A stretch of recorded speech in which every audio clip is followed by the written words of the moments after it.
Hello, I'm Kamal Santamaria. This is Counting the Cost on Al Jazeera, your weekly look at the world of business and finance. This week, Brazil's fallen star, once the world's 7th richest man, as his oil company now files for bankruptcy protection, and how that tells its own story about Brazil's wider economy.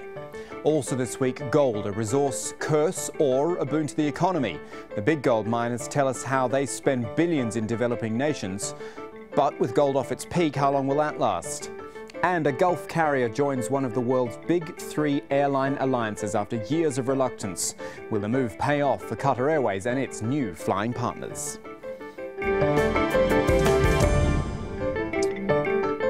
So we're having a good look at Brazil this week with a focus on one particular Brazilian, a man named Eike Batista. Because his story on its own is very interesting, but it speaks volumes too about Brazil as a whole. Batista was worth about $30 billion more than a year ago, and such was his confidence, he declared he was on his way to becoming the world's richest man, surpassing Carlos Slim and Bill Gates.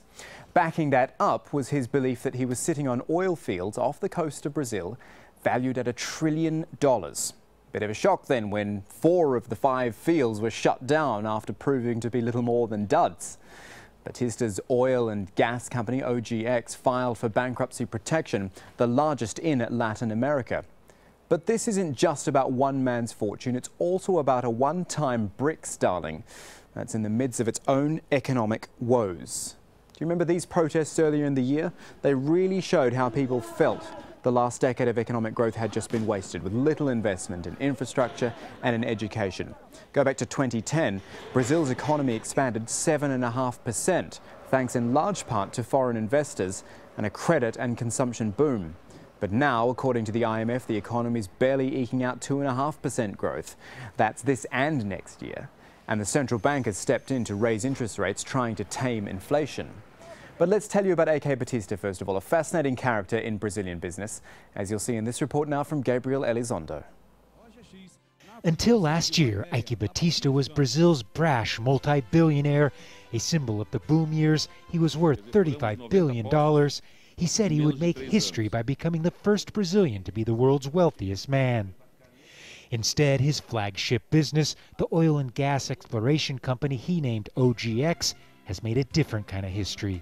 Unable to pay off an estimated $4 to $5 billion in debt to creditors and banks, the company has filed for bankruptcy protection. Analysts say it's one of the largest bankruptcy filings ever in South America. He was the 7th richest man in the world, but it really was a largely paper fortune. I mean, he managed to raise a lot of money from people, but he put all that money back into the companies. And his wealth was basically his investments in those companies. And when the companies went bad, he borrowed money against those investments. And when the stock price fell, the banks wanted their money back. OGX didn't produce 1% of what it should have, which created a very serious problem because the money was running out. This area requires a return on investment, and the money kept running out, and investors saw this as a problem. And as a result, the company can no longer pay its short-term obligations. The dream is over. What's left of that dream can be seen in Batista's once ambitious empire based in his hometown of Rio de Janeiro. His company headquarters, vandalized during recent protests in the city, has never been repaired. And this unfinished building, purchased by Batista, he promised to refurbish it into an ultra-luxurious 5-star hotel in time for the World Cup next year. It now sits abandoned and is up for sale. Signs of maybe more of what's to come for Batista. OGX is one of more than 10 companies that Eike Batista owns here in Brazil, but it was his showcase enterprise. It was the one company that was supposed to bring in hundreds of billions of dollars in profits we now know will never materialize. But the fall of OGX could also bring down Batista's entire business empire. We're already hearing that another one of his companies, OSX, an offshore marine supply and logistics company, is suffering too, and it also could file for bankruptcy as early as next week. Since OGX was a company with only a few hundred employees, built on promise but not much else, its fall will have little effect on Brazil's economy. But the same can't be said for Batista's image. which is now badly tarnished as he tries to salvage the little that he has left. So let's delve a little deeper into this Eike Batista story and the wider Brazilian economy as well. We're going to do that with Carlos Caicedo. He is the principal Latin American analyst at IHS Country Risk in London. Carlos, Mr. Batista was just so bold and brash about how much success he was going to have and how rich he was going to be. Was there always going to be problems with someone like that who was really talking such a big game? Well, in a way, yes. In a way, he's a particular kind of different businessman who likes the limelight, who is very adventurous, and sometimes he sails too close to the wind.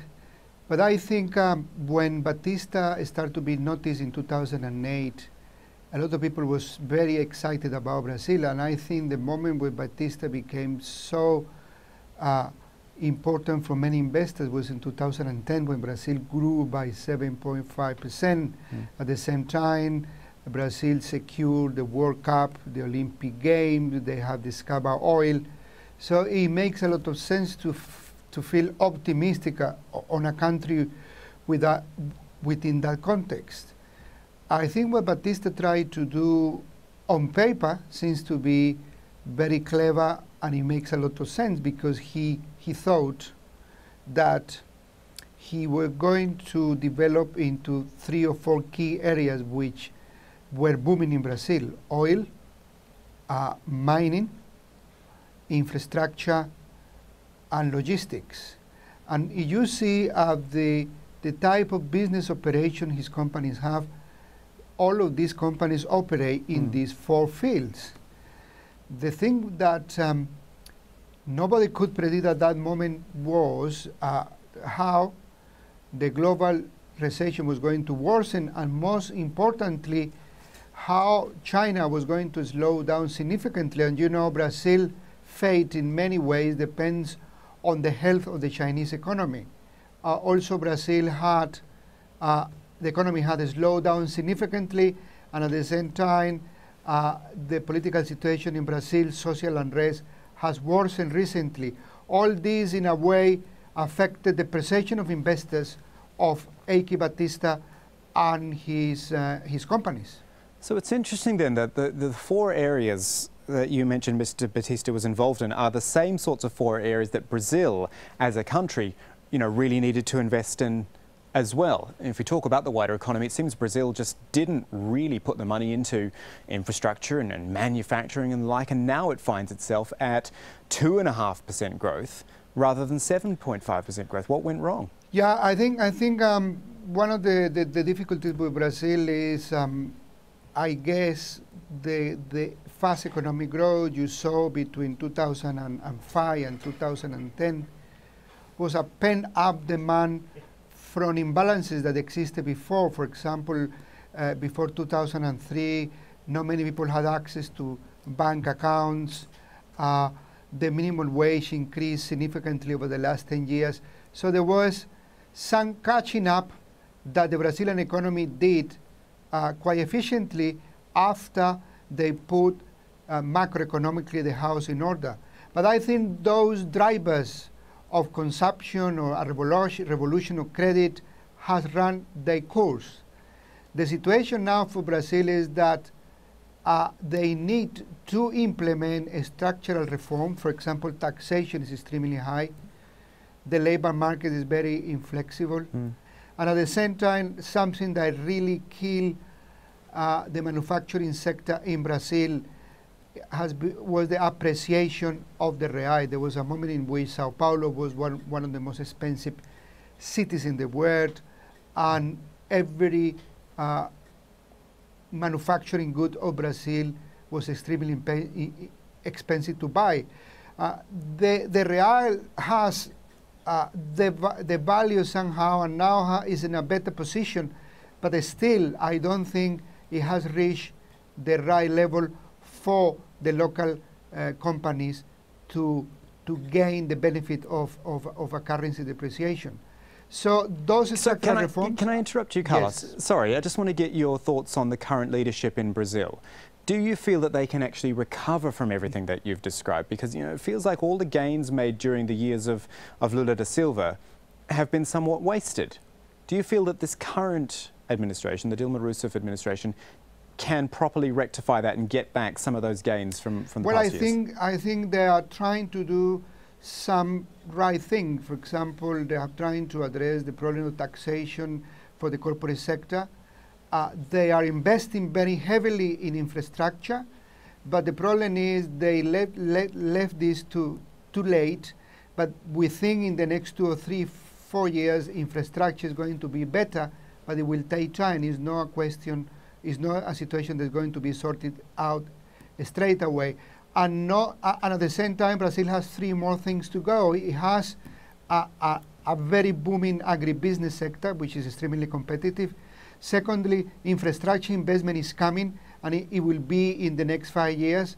And also oil is going to start increasing production, and that will make a difference. So we are not totally negative about Brazil. I think there is a lot of good things going on for Brazil, but at the moment, definitely is going through a very difficult, tough period. And in a way, Batista's suffering is a reflection of that, of some loss of confidence in Brazil.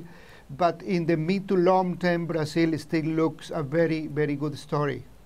Carlos Caicedo bringing us his thoughts on the state of Brazil's economy. Carlos, thank you for that. You're welcome. Now, I want you to think about gold for a moment. In fact, all the gold ever mined across the world. It must be heaps, right? Well, actually, and maybe a bit disappointingly, it's not. Only 170,000 tonnes, and that wouldn't even fill 2 Olympic-sized swimming pools. What that tells you, though, is just how valuable the yellow metal is. Small physical returns, but big profits for the mining companies. But with that comes the question of whether everyone else involved is getting their fair share.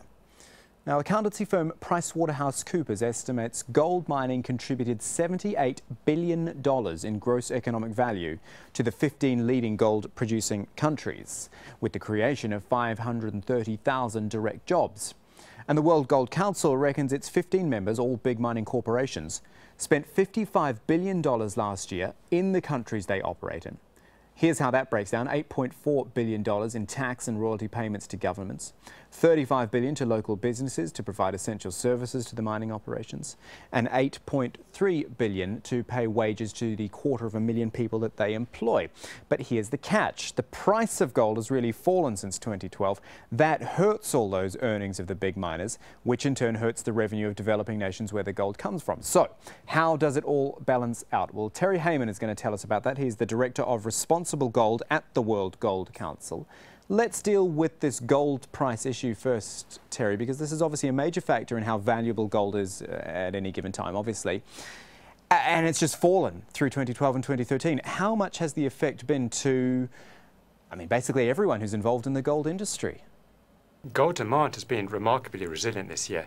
If you look at the demand for physical gold, bars and coins, jewellery, been very strong, particularly in Asian markets, partially in response, as you say, to the price fall, partially reflecting the long-term demand for gold, reflecting the fact that it has no credit risk, that it is a universally accepted and understood asset. So has this been a changing year for the gold industry? Absolutely. Will that have impacts on mining and supply of gold coming onto the markets? Absolutely. But the demand has been very strong, and we think it will continue to be very robust. Yeah, but tougher for the gold companies and the producers who would usually be getting a much better return, isn't it? They must have had to basically rebalance their books and allow pretty much a correction because of this price change. I think what you've seen, and a number of the mining companies, a number of our member companies who are the largest gold mining companies in the world, have really identified the fact that they need to focus on cost management, on discipline in running their businesses. So is there a real focus on running these operations efficiently? Absolutely. But I think that the opportunities for mining to continue, the opportunities for gold in particular to be a source of broad-based economic and social development wherever it's found, remain very strong. And that's really what we have profiled in this research report that we're just releasing today. Well, it's that social and economic development that I do want to focus on, Terry, because this is often the argument that something like gold or any precious mineral that comes out the ground and is worth so much, And yet the people who are doing the backbreaking work to get it out of the ground and should arguably see the most benefit don't. Is your argument that they actually do? The money is being well shared? So, as you say, one of the important questions around responsible gold mining is, where does the money go? And what we have done today is release a report that looks across 15 of the largest responsible large-scale mining companies operating in the world, and looked at in 2012 how much money they have paid into the economies of the countries where they are operating the gold mines. And the figures are startling. $55 million paid out in 2012. Of that, $55 billion paid out in 2012. Of that, $35 billion went to businesses and suppliers, $8 billion went to employees. So these are very significant numbers, and the research assesses how much of that is paid in the country of operation, and that comes out as around 80%. So there is a lot of money generated by responsible large-scale gold mining that does absolutely go to the people who are in and around the gold mines in those countries of operation. Well, I could argue that the 8.3 billion out of that 55 billion, which actually goes towards wages, is actually quite, well, it is the smallest number on the ones that you list, but it's small given particularly the nature of the work that they do. You know, we see this a lot in reports we have on Al Jazeera, that the awful conditions, the incredibly hard work, shouldn't that be a major consideration? Raising wages, getting the proper remuneration for those doing the work. Well, firstly, I think $8.3 billion is a very large sum of money, and that's across 220,000 employees around the world. That's a very significant contribution to people's livelihoods, to their ability to feed themselves and their dependents, and in very many cases, the people who work in gold mining companies are responsible for economic livelihoods of a very large number of family members and other dependents. So it is a lot of money. It's absolutely right that the value is distributed across all those different stakeholder groups, and employees are a very important stakeholder group. And if employees are not satisfied and are not in a position where they recognize the value that accrues to them through responsible gold mining, then the whole equation isn't going to work. So for responsible gold mining to work, you need to have governments in a position where they are supportive, employees in a position where they are supportive, investors who put money into these gold mining companies who understand and are comfortable with the risk that they are taking on and the returns that they get at the end of it. And really what we're trying to do with this report is, yes, quantify the impact of that total spend, but also use it as an opportunity to engage in the further debate and dialogue about how all of those different parties can work together to really maximize the development opportunity associated with responsible gold mining. And that is Terry Heyman from the World Gold Council joining us from Geneva this week. Thank you, Terry. Thank you very much. Appreciate it. We want to look at aviation now and a change in consolidation in the industry. This week, Qatar Airways became the first Gulf carrier to join one of the world's major alliances. That is, the groupings which bring together airlines and connections and lounges, all those sorts of things. All, they say, for the convenience of the passenger. The big three are SkyTeam, Star Alliance and One World, which is the alliance that Qatar joined. With the addition of Qatar Airways, One World now has 13 member airlines, including big players like British Airways, American Airlines and Qantas, plus another 3 in the pipeline to join. Combined, it carries 475 million passengers a year to 1,000 airports in over 150 countries, which translates into annual revenue of $150 billion. The thing is, alliances aren't always the rage. In fact, for a long time, Qatar Airways didn't want to join any alliance. A view still held by the other major Gulf players, Etihad and Emirates, want to keep more control over their own destiny. That was something I put to Bruce Ashby, the CEO of the One World Alliance. I mean, airlines go through phases of sort of believing and not believing in alliances, I'd have to say. Never in my period of doing this has it been an issue with Qatar Airways, certainly, about joining. In fact, there seemed to be fairly strong mutual interest from day one of our discussions. And I have heard other European airlines over the past few years being very critical of the region and the carriers in the region. That certainly wasn't true of the carriers in One World, all of whom, you know, studied this to be sure, talked about it to be sure, asked questions, but who all supported it and said this is the best thing for us to do. So we understand that there are people who feel differently. There always are.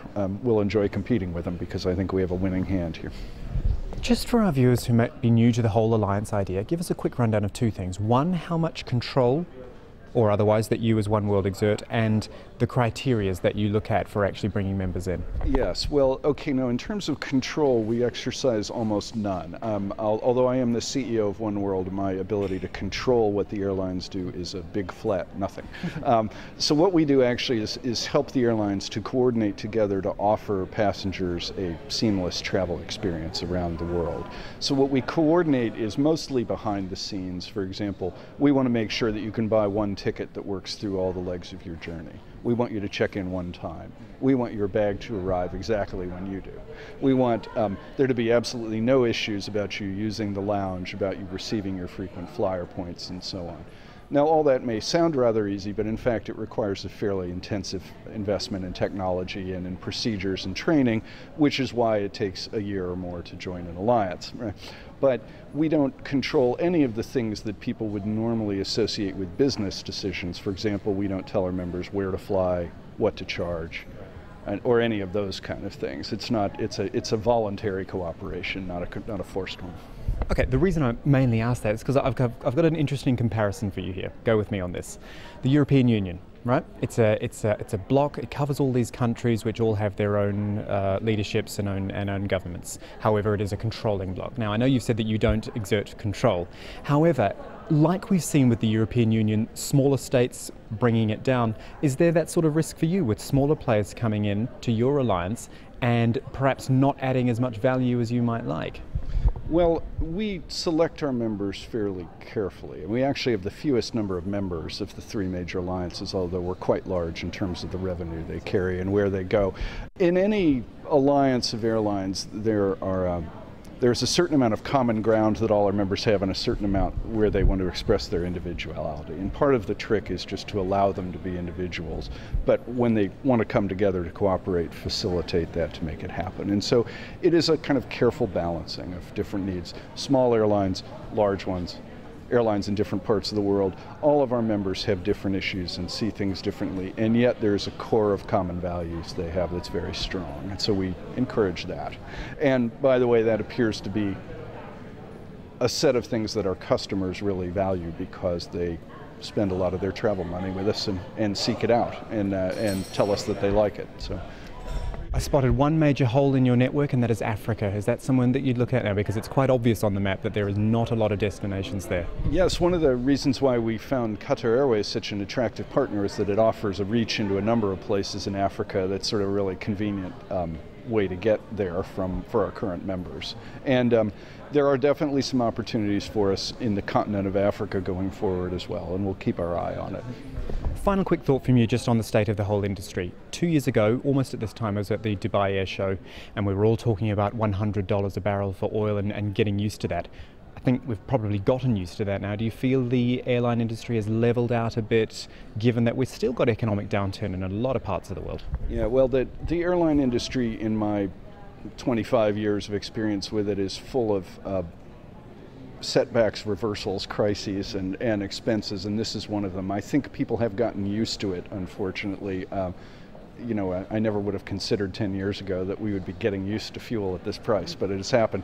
And yet the airlines seem to have more or less adjusted to it and are kind of moving forward. Now, what it's done, I think it's dampened quite a bit the interest of startup airlines to begin. You've seen quite a fewer startup airlines kind of succeed and grow in this environment. It's created a certain amount of push to lower expenses, to consolidate, and to do other things, which in the end may be very beneficial to the industry in its own way. So I don't know that we can yet predict how it will play out. I think one thing's for certain, we'll continue to see change and pressure on the airline business. It's always been there and it will always stay. And that is our show for this week, but there's more for you online at aljazeera.com/business. The latest business headlines are there, plus all of our previous episodes for you to catch up on when you'd like. You can get in touch as well. You can either tweet me at KamalAJE, our business editor at Abid Oliver Ali, or drop us an email. Counting the Cost at aljazeera.net is the address. But that is it for this edition of Counting the Cost. I'm Kamal Santamaria from the whole team. Thanks for joining us. The news on Al Jazeera is next.